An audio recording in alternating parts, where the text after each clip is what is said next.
She once bailed out New York City with her personal checkbook. Not Rockefeller, not Morgan, her. She out-earned the richest men in America, outsmarted Wall Street's finest, and still, they called her a witch. They said she was mad, miserly, cruel, dangerous. But the truth, what they really feared, was a woman who played the money game better than all of them and refused to lose. What happens when the richest woman in America refuses to follow the rules and instead rewrites them? This is the forgotten story of Hetty Green, the most powerful woman in finance, and how Wall Street erased her. The year is 1865. America is reeling from civil war. Industry is rising.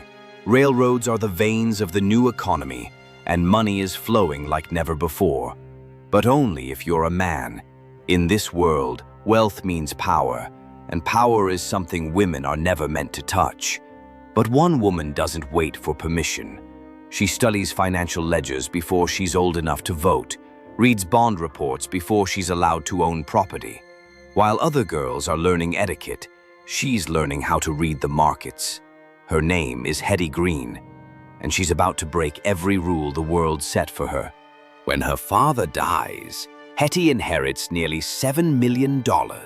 That's over $120 million in today's money, enough to live like royalty. But Hetty, she doesn't buy gowns or throw galas. She doesn't marry into leisure, like society expects. She marries into war, into Wall Street. No pearls, no pretenses, just numbers and strategy. Dressed in black, ledger in hand, Hetty Green becomes a fixture on the trading floors. A lone woman in a sea of powerful men. They whisper, they scoff, but they watch her closely, because while they're busy flaunting, Hetty's building an empire. She buys bonds when men are too afraid to. She acquires failing railroads and turns them profitable. She hoards cash when panic spreads and pounces when blood hits the streets. Her strategy is simple: buy when others are terrified, sell when they're greedy. Decades before Warren Buffett would repeat it. But there's something the newspapers can't stand. She's a woman, and she's winning.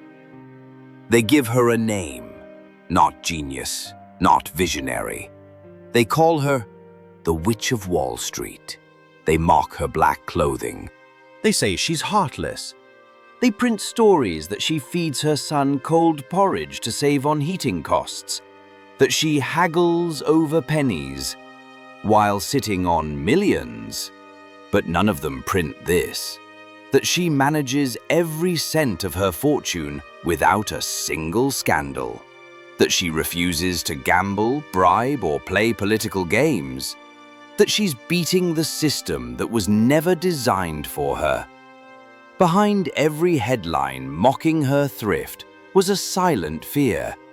What if she's smarter than all of us? But brilliance doesn't protect you from cruelty or from being alone. When her husband makes reckless investments and racks up debt, Hetty is blamed.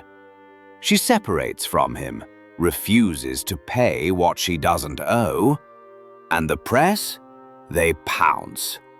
Then tragedy strikes. Her only son, Ned, breaks his leg in a sledding accident. Hetty, ever frugal, tries to treat him herself. Doctors turn her away. Some say it's because she haggled over the bill. Others say it's because no one wanted to help that woman. By the time Ned is treated, it's too late. His leg is amputated. The tabloids go wild.